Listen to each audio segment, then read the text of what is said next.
आइए जानते हैं क्यों मनाया जाता है नाग पंचमी का त्यौहार। नाग पंचमी व्रत कथा। सालों पहले एक नगर में एक सेठ रहता था। उसके 7 बेटे थे। सेठ ने अपने बेटों की शादी समय पर करा दी थी। सातों बहुएं घर का काम मिलकर कर लेती थीं।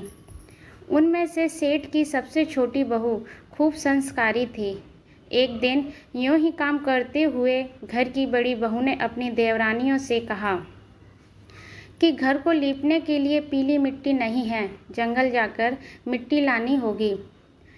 जेठानी के ऐसा कहते ही सभी उसके साथ घर लीपने के लिए मिट्टी लाने निकल गए।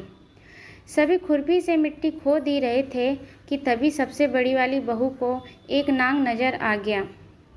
उसे मारने के लिए जैसे ही बड़ी बहू ने खुरपी उठाई, वैसे ही सबसे छोटी बहू ने कहा, जेठानी जी, इसे मत मारिए, इसकी कोई गलती नहीं है, जंगल तो इसका घर है।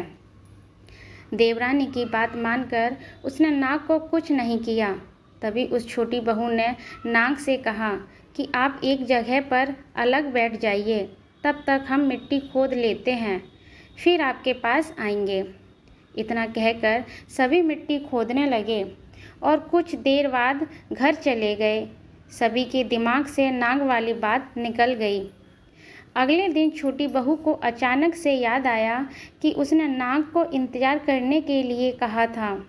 वो तुरंत अपनी सभी जेठानियों को लेकर नाग के पास गई। वहाँ देखा तो वो नाग उसी जगह इंतजार कर रहा था सभी लोगों का। नाग को देखते ही छोटी बहू ने बड़े प्यार से कहा, भैया, कल हम आप लोगों आपके पास आना भूल गए थे, उस बात के लिए हमें माफ़ कर दीजिए।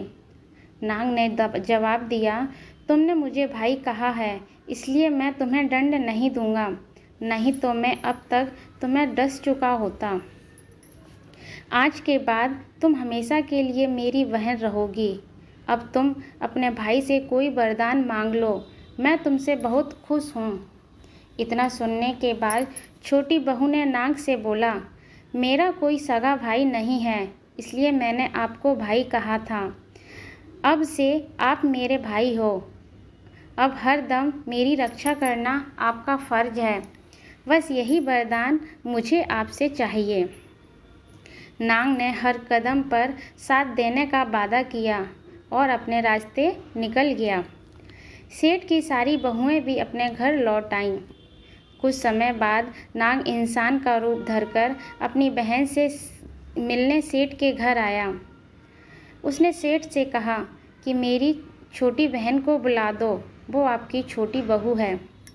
पहले तो उसके मन में हुआ कि बहू का कोई भी भाई नहीं है, ये कहाँ से आया है। फिर भी उन्होंने अपनी छोटी बहू को बाहर बुलाया। नाग ने फिर साथ में बहन को अपने घर ले जाने के लिए बात की। सेठ ने इसकी भी आज्ञा दे दी। तभी नाग ने अपनी बहन से पूछा, कहीं तुम मुझे भूल तो नहीं गई? बहन ने जवाब दिया, नहीं भैया, मैं आपको बिल्कुल नहीं भूली हूँ। फिर नाग ने कहा, मैं तुम्हें अपने घर लेकर जा रहा हूँ, तुम मेरे पीछे पूँछ पकड़कर चलती रहना। उसकी बहन ने वैसा ही किया। कुछ ही देर बाद वो एक बड़े से मकान में पहुंच गए। वहां हर तरफ सोना चांदी और अन्य कीमती सामान। वहां नाग की बहन आराम से कुछ दिनों के लिए रहने लगी। नाग की माँ भी उसे खूब प्यार करती थी। एक दिन नाग की माँ ने छोटी बहू से अपने भाई को दूध पीने के लिए देने को कहा। छोटी बहू ने दूध गर्म किया और भाई को पीने के लिए दे दिया। अब गर्म दूध पीते ही नाग का मुंह जलने लगा। यह सब देखकर नाग की माँ को खूब गुस्सा आया। इसी तरह से अपनी माँ के गुस्से को शांत किया और बताया कि उसकी बहन को नहीं पता था कि मैं गर्म दूध नहीं पी सकता हूँ। अब नाग के परिवार के साथ कुछ समय बिताने के बाद सेठ की छोटी बहू अपने घर जाने लगी। नाग ने अपनी बहन को खूब सारी दौलत और आभूषण देकर विदा किया। बहू के साथ घर में इतना सारा धन आते देख सेठ और उसकी जेठानियां हैरान हो गईं। एक दिन नाग की बहन से घर की बड़ी बहू ने कहा कि तुम अपने भाई को यहाँ से और सोना लेकर आने को कहो, उसके पास तो खूब पैसा है, वो तुम्हें मना नहीं करेगा। छोटी बहू ने अपने भाई नाग से यह बात कही। बहन की यह बात सुनते ही उसने घर को तरह तरह के आभूषणों से भर दिया। सभी जेवरातों में से एक हीरे का हार बहुत कीमती था। उसे देखते ही हर किसी का मन उस पर आ जाता था। होते होते उस हीरे की हार की बात राज्य की रानी के पास खबर पहुंच गई। उसने छोटी बहू से हार लेकर खुद अपने पास रख लिया। छोटी बहू को यह अच्छा नहीं लगा। उसने अपने भाई को याद किया और आने की प्रार्थना की। भैया, रानी ने हार छीन लिया है, तुम कुछ ऐसा करो कि जब वह हार उसके गले में रहे तब तक वह नाग बन जाए, और जब वह मुझे लौटा दे तब हीरो का हो जाए। नाग ने वैसा ही किया। जैसे ही रानी ने हार पहना वैसे ही वह नाग बन गया। यह देखकर रानी चीख पड़ी और रोने लगी। यह देखकर राजा को बहुत गुस्सा आया।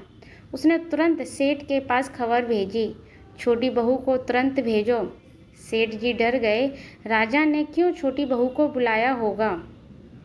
वे स्वयं छोटी बहू को साथ लेकर राजमहल पहुँचे। राजा ने छोटी बहू से पूछा, तुमने क्या जादू किया है, मैं तुम्हें दंड दूंगा।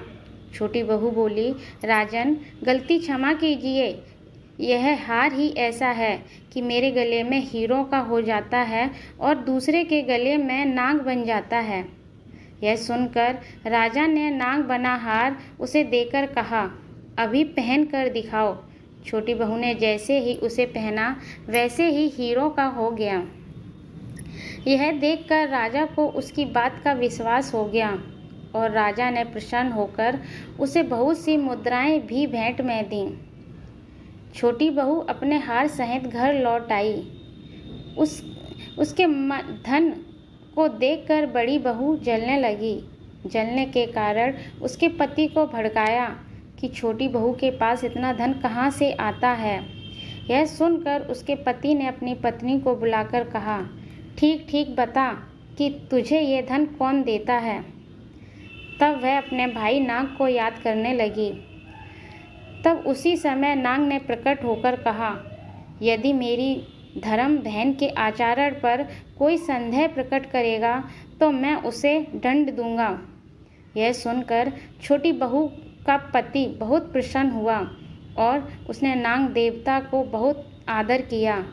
उसी दिन से नाग पंचमी का त्यौहार मनाया जाता है और स्त्री नाग को भाई बनाकर उनकी पूजा करती हैं। धन्यवाद। जय हो नाग देवता की। अगर ये आपको कहानी अच्छी लगी हो तो लाइक शेयर कमेंट ज़रूर करें और चैनल को सब्सक्राइब करना ना भूलें। धन्यवाद।